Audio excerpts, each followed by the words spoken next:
My work involves conducting research, work to find best package of practices for pest management. I had been working in agriculture development in the rural areas. I work as a forest research officer.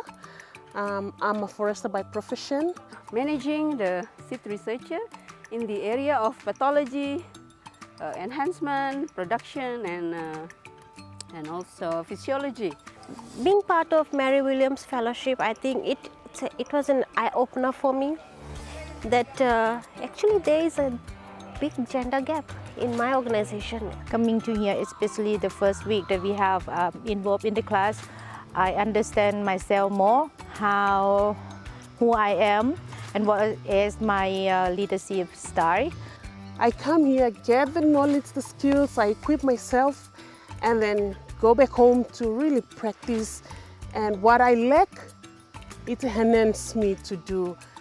So by having this course, I might implement a few things like, okay, put a discussion, put what is their needs, so how to put myself into their positions, how to understand their values. I have a lot of respect for my male counterparts. I am not there to compete with them, but I'm very positive that now I can work with them to bring about changes. I would like to make the big change in my organization. Even I start more like from role and responsibility, unpaid work in the organization, like we need to involve more men to participate at working unpaid work. How to manage the stakeholders. Before, I don't put attention on the stakeholders. What I meant is, I don't make a grouping, whether their interest or their power. I put them on the same plate.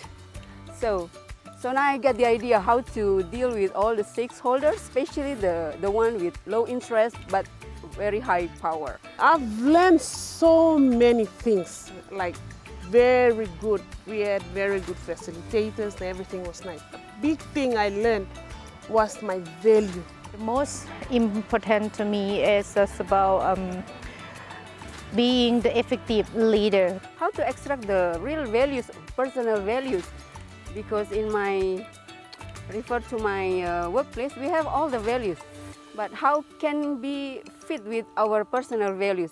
The most important thing is that I learned about myself, who I am.